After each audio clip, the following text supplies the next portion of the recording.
Mission বসুন্ধৰা 2.0 মাটি-বাৰী কাম যেনে উত্তৰাধিকাৰী সূত্ৰে নাম জাৰি কৰিবলৈ তোমালোকক প্ৰয়োজন হোৱা ডকুমেণ্টৰ সৈতে কেনেকৈ কৰিব উত্তৰাধিকাৰী সূত্ৰে তোমালোকৰ নাম জাৰি তোমালোকৰ দেউতা ভাগৰ মাটিবিলাক তুমি নিজৰ নামত কেনেকৈ কৰিবা তাৰ বাবে তুমি কৰিব লাগিব প্ৰথমতে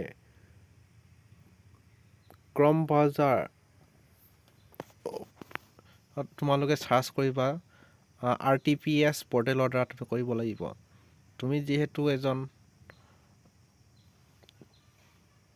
CAC ID থাকিলে তেওঁলোকে CAC ID যাব লাগিব আৰু নিজে যদি খুদ কৰিব বিচাৰে তেতিয়াহ'লে তেওঁলোকে তাতেই মোবাইল নম্বৰ দি লগইন কৰিব পাৰিব প্ৰথমতে মই RTPS খোলাৰ পিছত মই CAC ID ফালৰ পৰা মই মাটিৰ নাম জাৰি কৰিবৰ কাৰণে মটিভেশ্যন বাই ৰাইট ইণ্টেজাৰত মই ক্লিক কৰিলোঁ ক্লিক কৰি দিবা ক্লিক কৰাৰ পিছত তাতে প্ৰথমতে তোমাৰ দিব লাগিব এপ্লিকেণ্ট নামটো দি দিবা কোনে কৰিবা তাৰপিছত তুমি এড্ৰেছটো দিব লাগিবা তুমি ক'ৰ হয় তুমি তাতেই এড্ৰেছটো দিব লাগিব ফাৰ্ষ্ট এড্ৰেছ লাইন এটা কিবা এটা দি দিবা তোমাৰ ডিষ্ট্ৰিক্ট দি দিবা আৰু গাঁওখনৰ নাম দি দিবা পাৰিলে তোমাৰ পোষ্ট অফিচটো দিব পাৰে এইটো থাৰ্ড লাইনত তাত নিদিলেও হয় কোনো কথা নাই কিন্তু য'ত য'ত ষ্টাৰ মাৰ্ক দিয়া আছে সেইবিলাক ষ্টাৰ মাৰ্কত তোমালোকে ফিল কৰিব লাগিব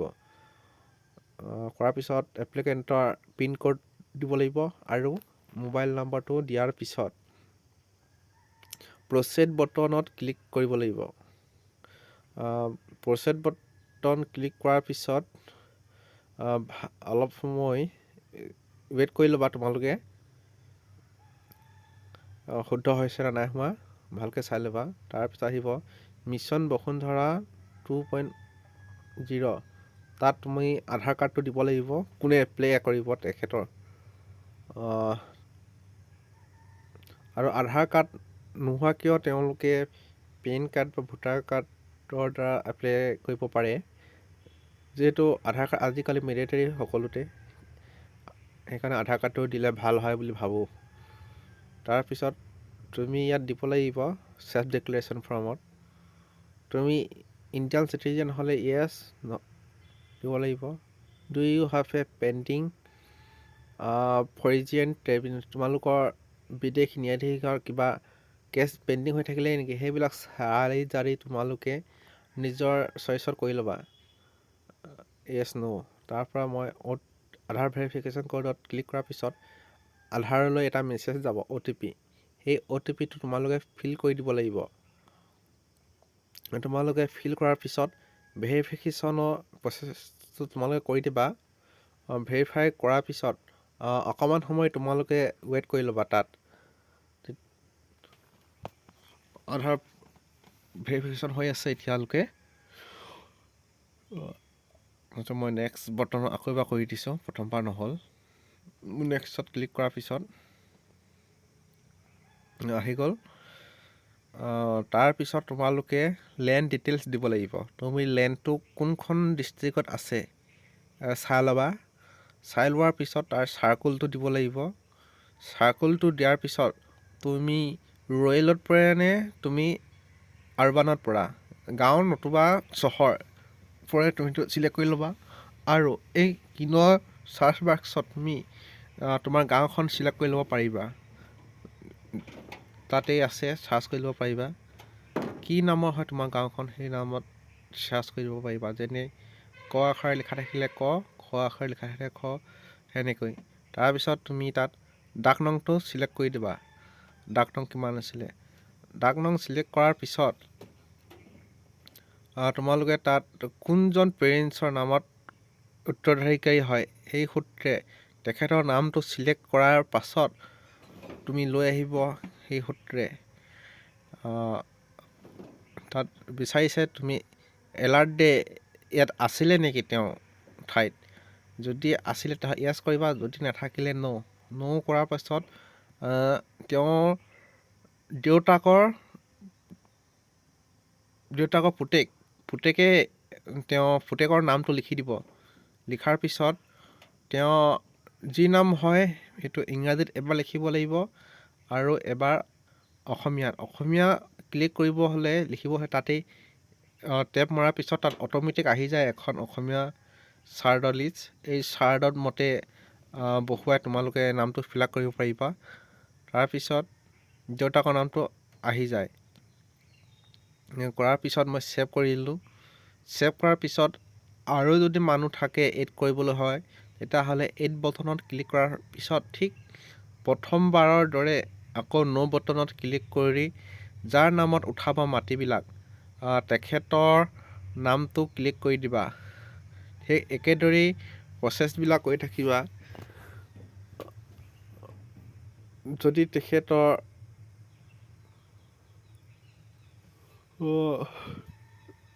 দেউতাক হয় তেতিয়াহ'লে দেউতাক দিবা। যদি আন কোনোবা হয় যি হয় তেওঁ পত্নীও হ'ব পাৰে বা উত্তৰাধিকাৰী সূত্ৰে তেওঁ বোৱাৰীকো হ'ব পাৰে উত্তৰাধিকাৰী সূত্ৰে, সেইমতে তোমালোকে দি দিবা। মই আগতে এটা ভিডিঅ' বনাইছিলোঁ কি কি ডকুমেণ্ট লাগে। সেই ডকুমেণ্টবিলাক আগতে যোগাৰ কৰাৰ পিছতহে তোমালোকে পাছৰ ষ্টেপটো কৰিব পাৰিবা। মই যেনেকৈ ফিল আপ কৰি আছোঁ তেনেকৈ ফিল আপ কৰি দিবা। অতি সহজ পদ্ধতি হয় এইটো, তোমালোকে মোবাইলৰ দ্বাৰা কৰিব পাৰিবা। কৰাৰ পিছত তেখেতৰ জন্ম তাৰিখটো লাগিব। মই সেইকাৰণে কৈছোঁ সকলোতেই আধাৰ কাৰ্ড বা পান কাৰ্ডত জন্ম তাৰিখ থাকে, সেইটো কালেক্ট কৰি ল'বা। শুদ্ধ হ'লে ভাল হয়, নতুবা যিকোনো এটা বহুৱাই দিলেও হয়। এইটো ক'ৰবাত চেক কৰি ল'বা শুদ্ধ হৈছে নাই। তাৰপিছত ছেভ এণ্ড এপ্লিকেশ্যনত ক্লিক কৰি দিবা। এইটো কৰাৰ পিছত আকৌ নেক্সট বটনত তুমি ক্লিক কৰি দিবা। ক্লিক কৰাৰ পিছত আকৌ ইজনৰ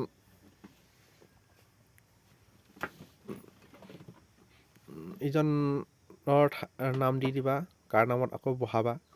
এনেকৈ যদি দুজন থাকিলে দুজন এড কৰিব পাৰিবা, তিনিজন থাকিলে তিনিজনো এড কৰিব পাৰিবা, বা 4জন বা 5জন 6জন কোন হয় আছে আৰু।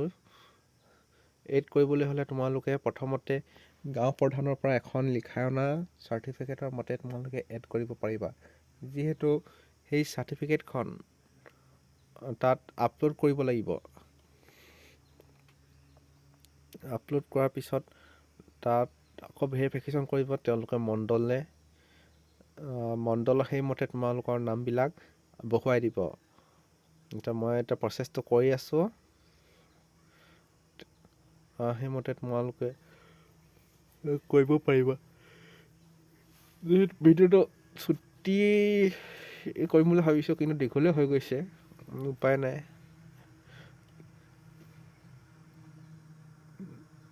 কৰাৰ পিছত তোমালোকে ভালদৰে চাই ল'বা আকৌ শুদ্ধ হৈছে নাই।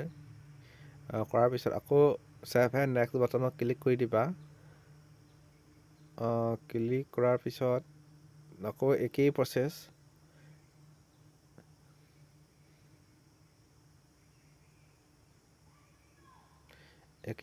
মই প্ৰচেছ কৰাৰ পিছত চাই ল'বা কেইজনৰ নাম উঠিছে। কৰাৰ পিছত তোমালোকে নেক্সট বটনত ক্লিক কৰি দিবা। নেক্সট বটনত ক্লিক কৰাৰ পিছত প্ৰথমতে আপলোড দিব লাগিব তেওঁৰ দেউতাকৰ ডেথ চাৰ্টিফিকেট। যিহেতু মই প্ৰথমতে তেওঁলোকৰ ডেথ চাৰ্টিফিকেট কাষ্ট গাঁৱৰ পৰা দিয়া গাঁও প্ৰধানৰ সেই চাৰ্টিফিকেটখন আৰু আধাৰ কাৰ্ড স্কেনিং কৰি থোৱা আছিলে, সেইকাৰণে মোৰ অলপ সহজ হ'ব, নতুবা অলপ দেৰি হয়। সেইকাৰণে তোমালোকে কৈছোঁ নিজৰ ভাগত নিজেই ডকুমেণ্টকেইটা দি দিবা। প্ৰথমতে লাগিব তোমাৰ দেউতাৰ ভাগৰ ডেথ চাৰ্টিফিকেট আৰু গাঁওবুঢ়াৰ পৰা লিখাই অনা এখন চাৰ্টিফিকেট আৰু নিজৰ এপ্লিকেণ্টৰ ভোটাৰ কাৰ্ড বা আধাৰ কাৰ্ড যিকোনো এটা ডকুমেণ্ট। এই দুটা দিয়াৰ পিছত তোমালোকে চাই ল'ব পাৰিবা কি কি আছিল, সেই টিককেইটা কৰিব পাৰিবা তোমালোকে যিকোনো আছে ভালদৰে পঢ়ি। কৰাৰ পিছত মই চাই লৈছোঁ, তাৰ ইয়াত একচেপ্ট এগ্ৰিমেণ্ট এণ্ড ছাবমিট কৰিব দিছে। ভালদৰে চোৱাৰ পিছত টাৰ্ম এণ্ড কণ্ডিশ্যনত হয় না নহয় সেইটো চাই ল'ব দিছে আকৌ এবাৰ। এগ্ৰিমেণ্ট কৰাৰ পিছত তোমালোকে একচেপ্ট কৰি দিবা। একচেপ্ট কৰিব পিছত পেজটো লোড হৈ আছে, তাৰ পৰা ফিনিছ কৰি দিবা। ফিনিছ কৰাৰ পিছত এতিয়াও প্ৰচেছটো শেষ হোৱা নাই, যিহেতু পে'মেণ্ট এটা কাটিব লাগে। কৰাৰ পিছত ছাৰ্ভিচ চাৰ্জত 30 টকা লয়, আৰু এটা আছিলে তোমাৰ কনভাৰ্গেশ্যন ফিজ বুলি কয়, তাত 10 টকা, মুঠতে 40 টকা পে'মেণ্ট কৰিব লাগে। পে'মেণ্টটো মই কৰি দিছোঁ। পে'মেণ্ট কৰি চাই লোৱা, তেখেতৰ নামটো আহিব প্ৰথমতে, ট্ৰানজেকশ্যন নাম্বাৰ, এমাউণ্ট। এইটো পে'মেণ্ট কৰিব হ'লে তোমালোকে UPI, scanner code, net banking আদিৰ দ্বাৰা কৰিব পাৰিবা। যিহেতু মোৰ নেট বেংকিং আছে, মই নেট বেংকিঙৰ দ্বাৰা পে'মেণ্টটো কৰি দিম। কৰাৰ পিছত আদাৰ্ছত যাবা, এক্সিছ বেংকৰ থাকিলে ভাল, এতিয়াতো বেলেগ বেংকৰ আছে মোৰ। সেই বেংকত, যোনটো বেংকৰ হয় সেই বেংকত তুমি ক্লিক কৰি দিবা, SBI, ICICI আন বেংকৰ হ'লে। কৰাৰ পিছত তুমি ইউজাৰ ID দি দিবা আৰু পাছৱৰ্ড। কৰাৰ পিছত তুমি ডাইৰেক্টলি বেংক পেজত যাবগৈ। কৰাৰ পিছত তুমি তাত পে'মেণ্ট কনফাৰ্ম বটনত ক্লিক কৰি দিবা আৰু পে'মেণ্ট কৰি দিবা। পে'মেণ্ট কৰাৰ পিছত তোমালোকৰ যোনটো ৰচিদ ওলাব, তাতে ট্ৰানজেকশ্যন নম্বৰ এটা থাকিব, ৰেফাৰেঞ্চ ID। সেই ৰেফাৰেঞ্চ IDটোৰ ফালৰ পৰা তোমালোকে কামটো কিমান দূৰ আগবাঢ়িছে সেইটো চাব পাৰিবা। তাৰপিছত এনেকুৱা ধৰণৰ এখন এপ্লিকেশ্যন একন'লেজমেণ্ট নাম্বাৰ আহিব। সেই একন'লেজমেণ্ট নাম্বাৰটো তোমালোকৰ মোবাইলতো চেণ্ড কৰি দিয়ে, মেছেজৰ দ্বাৰা আহে, সেইটো ভালকৈ থৈ দিবা। আৰু তাত মই দুটামান পেজ স্কেনাৰ কৰি দিলোঁ, সেইমতে তুমি ল'ব পাৰিবা। এজন গ্ৰাহকৰ পৰা কিমান ল'ব পাৰে তাতে কৈ দিব, ল'ব পাৰিবা তুমি। তাৰ পৰা ওলোৱা একন'লেজমেণ্ট ৰিচিপ্টখন তুমি প্ৰিণ্ট কৰি থৈ দিবা। যিহেতু এইখন মোৰ নিজৰে হয়, সেইটো মই থৈ দিছোঁ। ভিডিঅ'টো চোৱাৰ বাবে অশেষ ধন্যবাদ থাকিল, আৰু আগলৈও এনেকুৱা ভিডিঅ'বিলাক চাবলৈ তোমালোকে চেনেলটো ছাবস্ক্ৰাইব কৰি থবা আৰু চেনেলটো শ্বেয়াৰ কৰি দিবা। ধন্যবাদ।